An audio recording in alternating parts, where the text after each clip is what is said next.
everyone, Amanda here. Thank you so much for joining me. So I'm here with my week 2 of my Mixed Media Challenge 2 colour and word prompts. So we started a new challenge and this is week 2. This was week 1 and every week I give you a printable with a colour palette. If you cut it out on lightweight cardstock, you can keep it and reuse it, build up a collection over the weeks.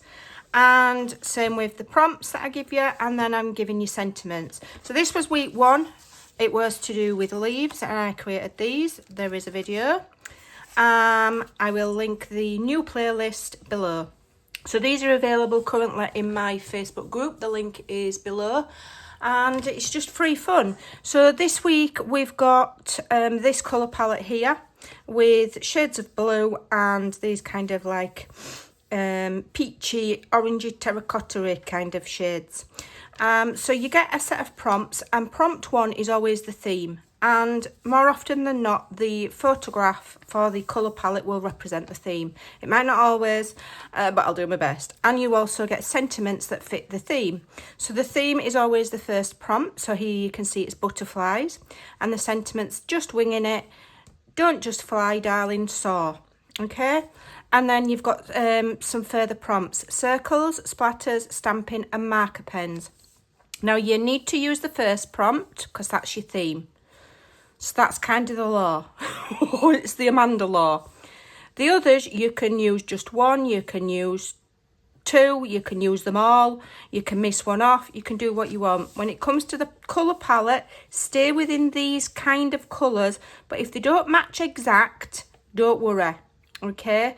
But don't throw in a red, okay? Red's not on there. These are tones of blue and tones of this peachy, terracotta, whatever, okay? So try and stick within these colours or as close as you can get, okay? We're not all professional artists where we can mix that exact colour, okay? But as close as you can get, as you can see here on my week 1. I use this kind of yellowy colour here, creamy, quite a nice like buttermilk colour.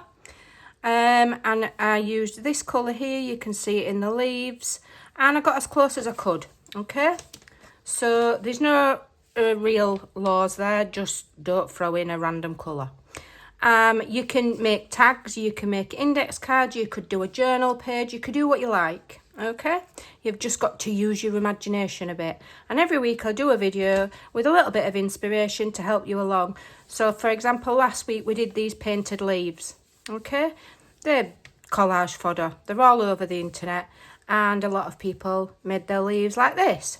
So I'll just quickly share one page of inspiration. So I worked it in my Sidekick journal and came up with this page. So here we've got shades of blue, okay? It's not exact, but I've got paint marker, I've stamped, I've done white splatters, I've got my butterfly, and these are my circles, okay? I've cut those in half. And then, you know, as well as these colours, you can use black and white. So that was plain in my Sidekick journal, which is a really good way to kind of like come up with ideas for your main project. So I'm going to take inspiration from this in my tags for this week. So I'll collect my things together and I'll get creating, and hopefully you can get some inspiration. Don't forget, these are available in the Facebook group. It's linked below, and if you come to join, you must, it's another Amanda law, you must answer the 3 joining questions. So when you go to join, scroll down, answer the 3 joining questions, and then you can take advantage of all the free fun. Well, let's get creating. And we're off. So I'm starting off by doing some prep work, and I'm stamping a background on some cardstock. This is to make my art circles. That sounds really posh, doesn't it? But they're just punched out circles. So I'm trying to follow the prompt. I'm trying to do, I think I have covered all of the prompts. So yeah, and I'm punching out with a 2-inch circle punch. If you don't have punches, you can use an old-fashioned compass, draw it with a pencil, and then cut them out by hand. I'm just drawing some squiggly lines around them. I always make more than I need in case I mess one up, and one of them was really badly wonky. So that one got kind of discarded. It just adds a little bit more interest, and I'm inking the edges with archival ink because it's permanent.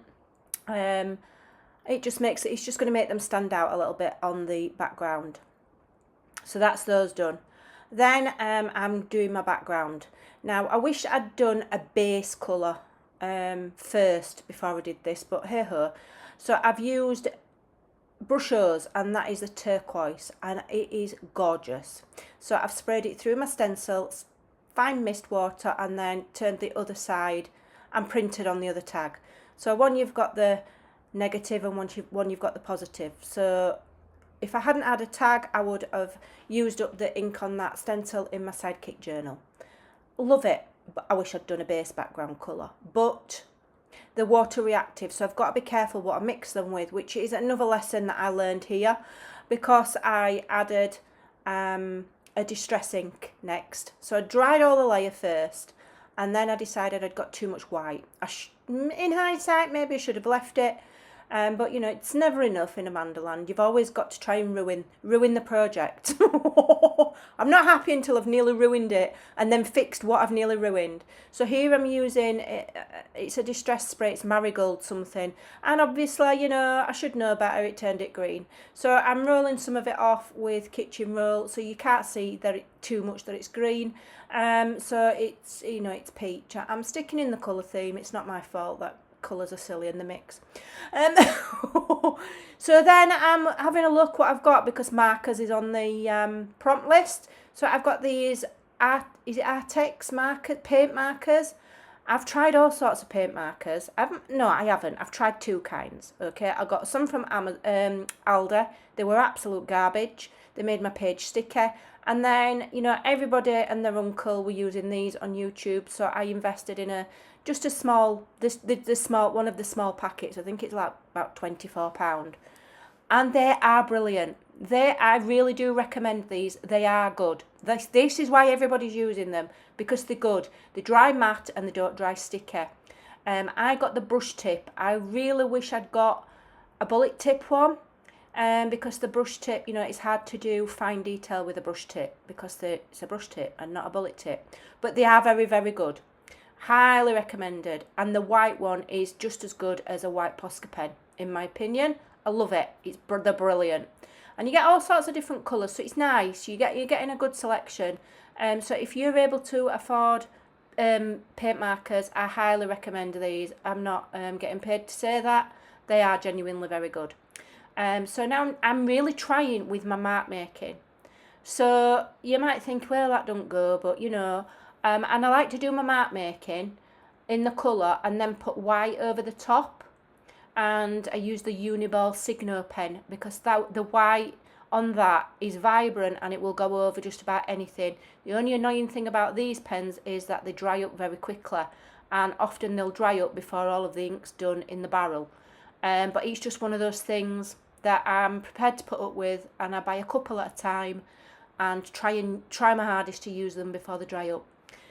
So that's just adding interest to my background. You're not going to see all of it, but it's helping me practice my mark making, it's giving layers, and I'm fulfilling the prompt. My colour choices are kind of fairly matching, and here I'm using, it's an old Stampin' Up one, Peacock something or other.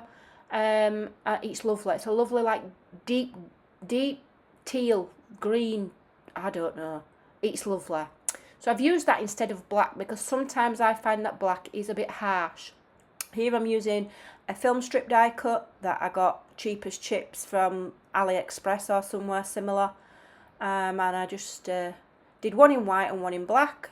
I've cut my circles in half to add some interest, and I'm arranging them on the page with my Sweet Petunia Precision Glue Gun thingy, glue press I think they're called. And this is really good because it's got a very fine nib if you're doing very fine things. Okay, it is good. I get a bit frustrated with it because I forget to put the cap on and then it gets blocked. But yeah, you've just got to remember to put that cap back on if you get one of these. They're not cheap. Mine was a treat to myself because I worked so hard and I thought I deserved it. So here I'm just adding some little labels. These digitals from one of my collections, printed two to a page. And here I'm doing one of the film strips in white. I just thought it'd be fun to do one in white and one in black. No real rhyme or reason. and I'm mimicking it from what I did in my Sidekick journal, which was something that I just came up with messing about. And that butterfly girl there, she is a freebie. She is on my Ko-fi in the gallery section and in the post section, and she's also free on my Facebook group. I think it's a page of about 4 or 5 different ones. So you can go and grab those if you want to download them. Now here I made a big boo-boo, but I'll show you shortly how we fixed it. And I decided I wanted to colour her dress. And now I've coloured one of these children before, but I used a Tombow marker, not a paint marker. Don't recommend doing this because I couldn't see the detail of her dress underneath to redraw it back in correctly. When I did it previous, I used a Tombow marker, which was a little bit more transparent, so I could see the marks and follow them better with a black fine liner to bring the detail back in. So lesson learned, I won't use the paint markers for this. So here I am trying to add the detail back in with the fine liner, and I can't see the black marks. So it looks like literally the dog drew it. It looks awful. The idea was there, but my skill at drawing isn't there. So then I'm trying to hide the fact that I'm rubbish by adding polka dots to her dress. It didn't work, so I go away to fix it. I'm like, that's rubbish. What am I going to do? So I'm doing some black splatters whilst I'm thinking about what I can do to fix the ugly dress. So black splatters today instead of white, because we've got quite a colourful black background. I don't think the white would stand out, so I've used black acrylic ink here. And here we go, there we go, she's fixed. Magic, just like magic. So what I did was I went and printed another sheet of the butterfly children out, cut her out again and stuck it over the top. You know, you can do that, that's the beauty of digitals, and when they're free, it doesn't matter, does it? So we got round it. So now I'm just inking the edges with that Stampin' Up! Ink again, which is the Peacock something or other, I can't remember. Pretty Peacock, I think it is. And cutting up and arranging my words. I try and cut them as thin as I can. And I don't worry too much anymore if I don't cut them in a perfect straight line. Because it really doesn't matter. Inking the edges with the archival ink because I do like it. And then arranging them on the page. So the first one's called Just Winging It because I literally was with that tag. It gave me a little bit of problem, but you know, you just keep going. There's always a way to fix your mistakes or something that you don't like without necessarily starting over. Okay, I always say you don't go back, you go forward. Always go forward, don't go back. So there we go. And then the next one I've put, don't just fly. Saw. Okay, so there we go. Got there in the end. Little bit of a cheat tip. If it doesn't work, stick another image over the top and try again. So I think this one's my favourite, but I always do 2 because why not? Might as well. You know, they're only tags. And so for this week, you've got that inspiration there and also the inspiration from my Sidekick journal, which I actually like my Sidekick journal better, and on this one I was literally just messing about. So yeah, I think this one's nicer because I like how we've got a lighter kind of band here, but you know, I'm trying my mark making out. I'm trying different things all of the time. Every time I make something, I'll try something different. Okay, even if it's just different colours, and I like how they turned out. So I hope you got some ideas and inspiration, and I hope you'll join in. Thanks for watching, take care, and I'll see you soon. Bye.